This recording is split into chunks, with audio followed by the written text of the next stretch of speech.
In the frosty town of Duckburg, where snowflakes danced in the wintry air and carolers filled the streets with melodies of joy, there lived a wealthy and shrewd duck named Scrooge McDuck.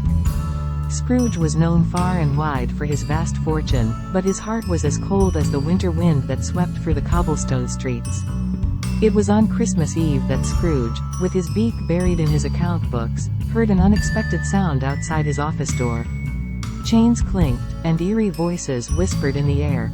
As he looked up, he was startled to see the ghostly figure of his former business partner, Jacob Marley, draped in chains and lamenting his lifetime of greed.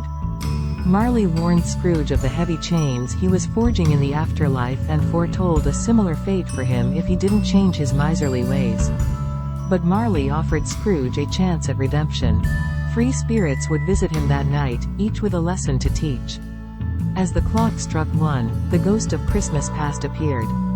Scrooge found himself whisked away to his younger days, witnessing scenes of forgotten joy and warmth.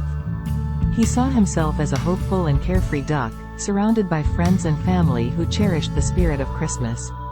The clock struck 2, and the ghost of Christmas present materialized. Scrooge observed scenes of merriment and celebration in the homes of his clerk, Bob Cratchit, and his nephew, Donald Duck.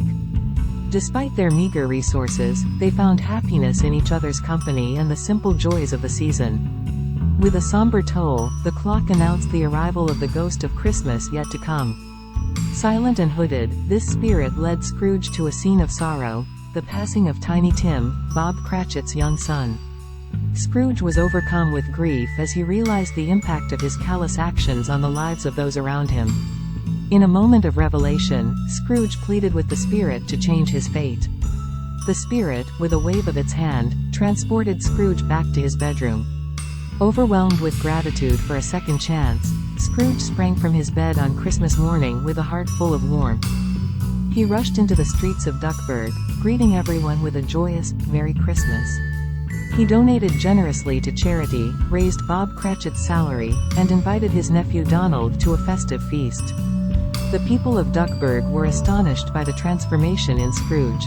His heart, once as cold as ice, had thawed, and the spirit of Christmas filled every corner of his life. From that day forward, Scrooge McDuck became known not only for his wealth but for his generosity, kindness, and the joy he brought to the world. And so, in the heart of Duckburg, Christmas was forever celebrated as a time of redemption and the triumph of love over greed.